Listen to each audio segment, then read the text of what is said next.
Top 5 erros que investidores cometem em mercados em crise.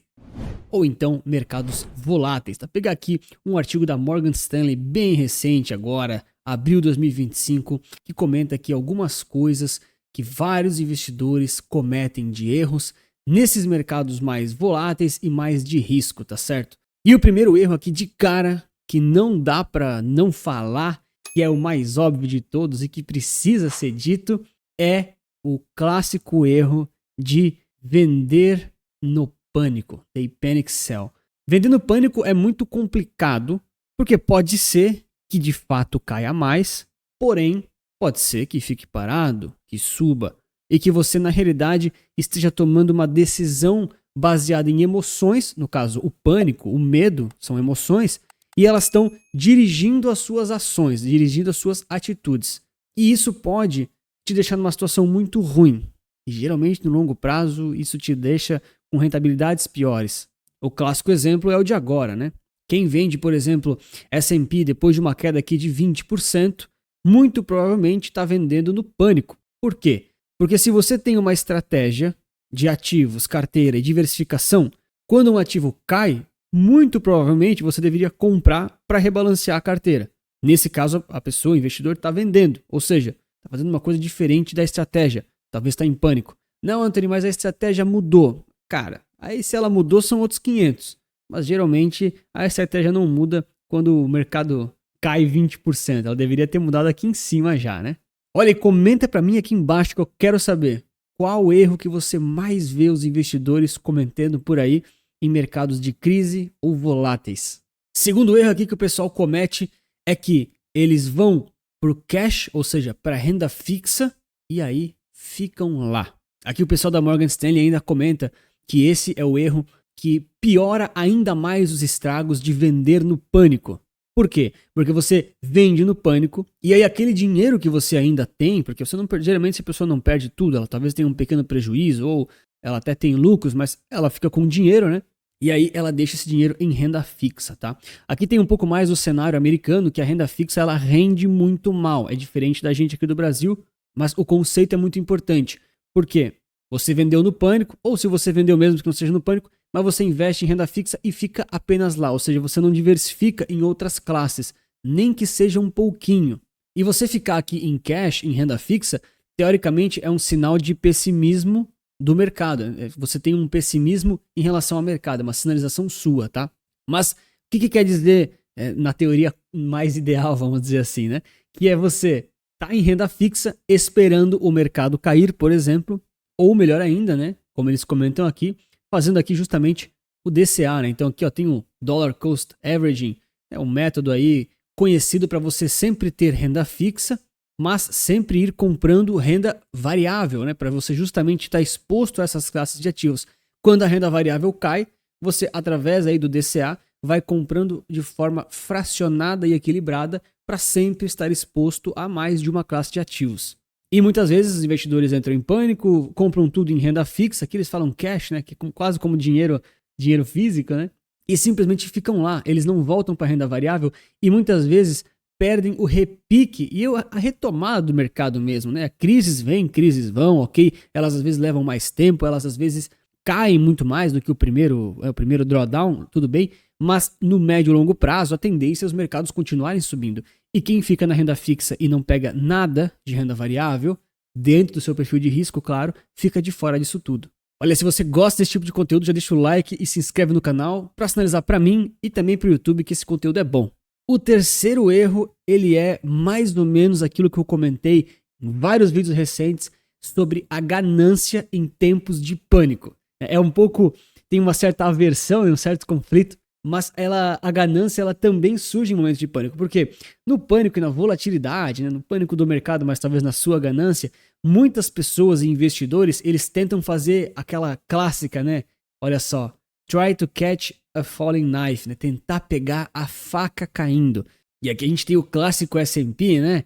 Poxa, se você é um investidor aí de médio e longo prazo, com mais experiência, tem perfil de risco, sabe o que está fazendo, muitas vezes quando o mercado cai, de fato é uma boa oportunidade para você às vezes comprar, né? Mas aí tem que ver se você vai estar comprando para rebalancear, para aumentar a posição, para mudar o seu perfil de risco.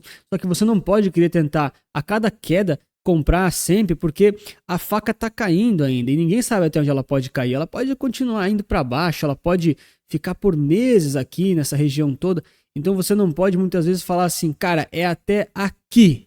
Aí os caras vão lá, compram tudo, se emocionam, peguei a faca caindo. O que o mercado faz na sequência? Cai mais um pouco. Então é muito difícil você acertar exatamente aquele ponto. Esse nem deveria ser o seu grande objetivo. E aí muitos investidores acabam aqui justamente ficando muito confiantes, né? E fazendo aí escolhas poor choices, escolhas pobres, escolhas um pouco ruins. E no caso estão tentando pegar a faca caindo e estão tentando escolher e acertar a próxima grande alta, o próximo grande acerto, tá? Quando na realidade eles deveriam estar procurando, por exemplo, dentro do portfólio deles, dentro do perfil de risco que você já tem, já validou, não está decidindo agora, qual é a próxima oportunidade do seu universo observável, tá? Ou seja, daquilo que já está no seu portfólio, que provavelmente vai continuar no seu portfólio, o que está desvalorizado, o que você poderia olhar para comprar dentro do seu perfil de risco. Essa é clássica e muita gente erra. O quarto erro é doloroso, mas doloroso demais e vemos muito por aí também, muito. O quarto erro basicamente é cavar um buraco ainda mais fundo, tentando ajeitar as perdas ou as desvalorizações. Também tem muita relação com uma certa aversão à perda, ou então uma certa negação de que a posição agora precisa ser desfeita, e acabam ficando presos a posições muito negativas e ficam ancorados em preços que pagaram. Esse quarto viés, ele é um tipo viés erro, né? Ele é um tipo de coisa que, pelo nosso método de investir pelas classes de ativos e principalmente por ETFs, nós estamos um pouco mais blindados, tá? Pô, isso é muito importante falar. Esse aqui é o clássico do tipo, poxa, eu comprei... Esse aqui é o clássico da Americanas, né? Pô, comprei Americanas, depois aqui, sei lá, comprei a R$39, tá? Aqui tá, já mudou todo o preço, teve split, teve agrupamento, enfim, R$39.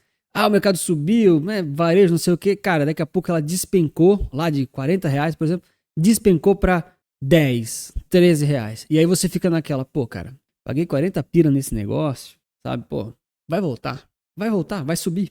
Eu sei que vai, não vai quebrar. Os caras sempre falam isso, né? É engraçado. Enfim, daí o negócio vai lá e despenca mais, pô, 70%, né? E aí o que era 14, 15 reais vai para 5 pila, por exemplo. E você fala, não, vai voltar. E aí de tempos em tempos, ele até pode voltar. Ele até pode subir um pouco mais. Ó, voltou para 15, mas daí caiu de novo. E aí muitas vezes o investidor fica preso naquele negócio, falando, pô, vai voltar, não quero me desfazer, não quero vender, não quero assumir uma perda, tá? Esse é um viés um pouco mais para quem trada ou para quem faz stock picking, que não é muito nosso caso, mas é garantido. Você vai ser premiado com uma dessas um dia se você faz esse tipo de coisa, tá? E faz parte do jogo, tá? Quem faz esse tipo de stock picking, quem olha para esse tipo de mercado, para quem trada efetivamente, né? Isso muitas vezes vai acontecer e você tem que estar preparado, porque o seu viés do ser humano, né? Ele vai tentar te proteger, ele vai ter aversão à perda, ele não quer assumir o prejuízo, mas você muitas vezes vai ficar preso a posições que vão ser cada vez mais perdedoras, que vão te tomar cada vez mais dinheiro, capital, ou talvez emoções, né, e tempo de vida, tempo de atenção, enquanto você poderia estar focando em outras coisas e focando em ter investimentos que são mais controláveis e que você vai, de certa forma, pro lado certo, tá? Ao você investir, por exemplo, por ETFs, você fica um pouco mais blindado desse tipo de viés, tá? É óbvio, pessoal, que tem ETFs que também vão despencar violentamente. Por exemplo, ETFs muito nichados, ETFs de indústrias que deu muito ruim, ETFs que não são tão diversificados, ETFs alavancados. Assim, pessoal, poderia citar vários tipos de ETFs que, enfim, né, podem acontecer essas coisas também, tá? É possível, tá? Mas os ETFs que são verdadeiramente diversificados, eles tendem a não ter esse tipo de drawdown e esse tipo de viés e retorno tão negativo assim, tá bom? Mas ainda assim, é importante você saber e ter clareza de que em alguns momentos não vale mais a pena manter algumas posições. E quem vai te dizer isso, no caso, né, é o seu método, é o seu formato de investimentos, a sua estrutura da sua carteira. E é muitas vezes na hora que o mercado está volátil ou que está em crise que você se confunde e acaba não acertando essa visão com clareza, né? Caindo na emoção, no caso. E o quinto erro é o clássico também. Esse aqui eu tento falar todos os vídeos para entregar para as pessoas valor, para tentar ajudar o público em geral. Quinto erro, os investidores esquecem de rebalancear. Sempre mostro aqui a tabelinha da carteira em 4 níveis, é uma demonstração, não é? Começo de investimentos. Mas, pessoal, em tempos de volatilidade, em tempos de crise, naturalmente, os ativos que você deveria ter comprado, por exemplo, 4%, ativo 11, por exemplo, nos tempos de volatilidade ou crise, ele pode se tornar 3% da sua carteira, porque ele desvalorizou, entendeu? Então, esse é o momento de você, com calma, serenidade, estratégia, rebalancear. Ou seja, ir de 3% para 4%, que é o seu percentual calculado, tá bom? Ah, Anthony, mas 4% é pouco ou é muito? Ótima pergunta. 4% ele é pouco para alguns e muito para outros.